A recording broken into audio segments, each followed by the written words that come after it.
Wood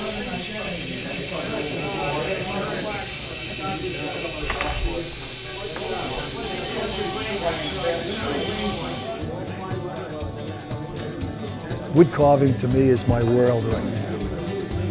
I guess it was about 16 years ago, okay, that I first met this club when they were doing their very, very first ark. My wife and I, God rest her soul, we came walking down and I saw this ark, you know, and I looked at it and I said, wow, this is something I always really wanted to do, carve. And the fella stands up and he says, well, why don't you come and join us?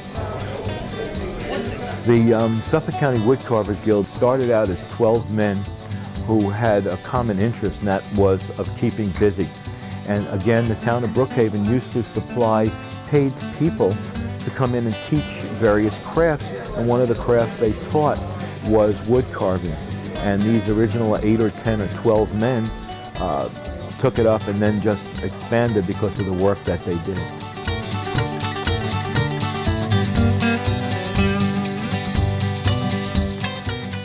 We started out with about a dozen. We had 1 or 2 women and mostly guys. And one of the first things we did was to try to get our name known. And we had come up with the idea of carving a Noah's Ark.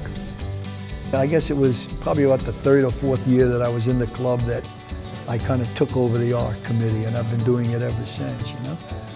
Usually on an average now, with the Ark, we wind up with about 50 to 55 pairs of animals every year, and a Mr. and Mrs. Noah. I guess, you know, the most prominent of them are the elephants, of course, and the giraffes. And then there's another fella, he does the gorillas, okay? And these 3 pieces are probably the eye catchers. And then the rest of them, you know, you got snakes and you got, you know, little dogs and foxes and, you know, and a dove and stuff like that, you know. We've got about 1/3 of our membership has found out about us when we show the Ark.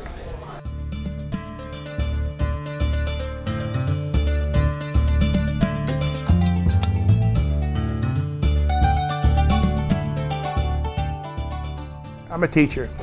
I probably get the biggest kick out of doing something where somebody looks at it and they get a big smile from it.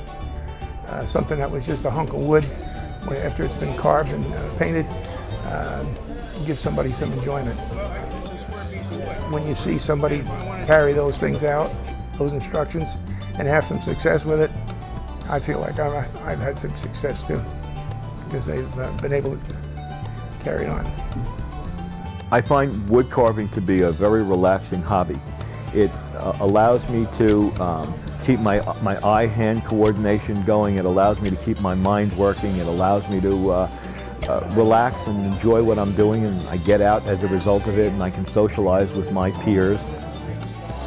Wood carvers never make mistakes, okay, because that's the way they wanted to do it. And you have to accept where you are and just try to improve on it. It's supposed to be fun and enjoyment, you know? And accept what you do, because that's the way I wanted to do it, you know?